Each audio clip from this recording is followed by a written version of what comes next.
वळूया पुढच्या महत्त्वाच्या बातमीकडे। बीडच्या मेहकरी गावातील बचत गटातील महिलांची कमाल आहे। आष्टींच्या डांगर भोपळ्याला 5 राज्यातून मागणी देण्यात आली आहे।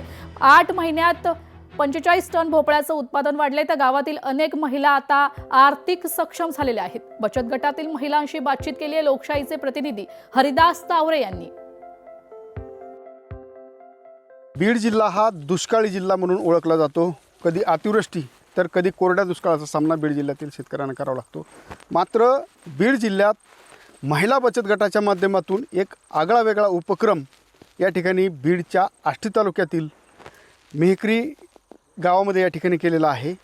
काय सांगता येईल, या ठिकाणी तुम्ही भोपळ्याची लागवड केली, नेमकं काय कारण आहे, काय सांगता येईल? नमस्कार, माझे नाव जयबीन उस्मान खान पठाण, राहणार कानडी खुर्द। कारण हे मंदाताई नानासाहेब गावाने यांची शेतीमध्ये पारंपरिक भोपळा पद्धतीने काम करीत होत्या, पण त्यांचा अनुभव घेऊन आम्ही सुद्धा भोपळ्याकडे वळालो। कमी खुरपणी, परत कमी खत, कमी पाणी आणि जास्त उत्पादन मिळतं।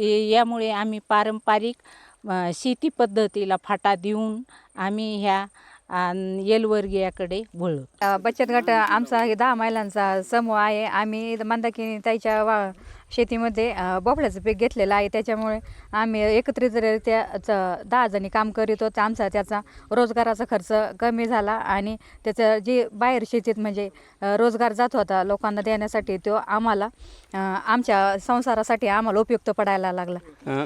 वर्षातून 3 वेळा भोपळ्याचं पीक आम्ही घेतो आणि सरासरी उत्पादन एका पिकातून 15 टन, तर 3 वेळा मिळून सरासरी 45 टन उत्पादन मला मिळालं आणि हा सरासरी मार्केट रेट 5 रुपये ते 18 रुपये वर्षाचा मिळतो। हरिदास तावरे, लोकशाही मराठी, बीड।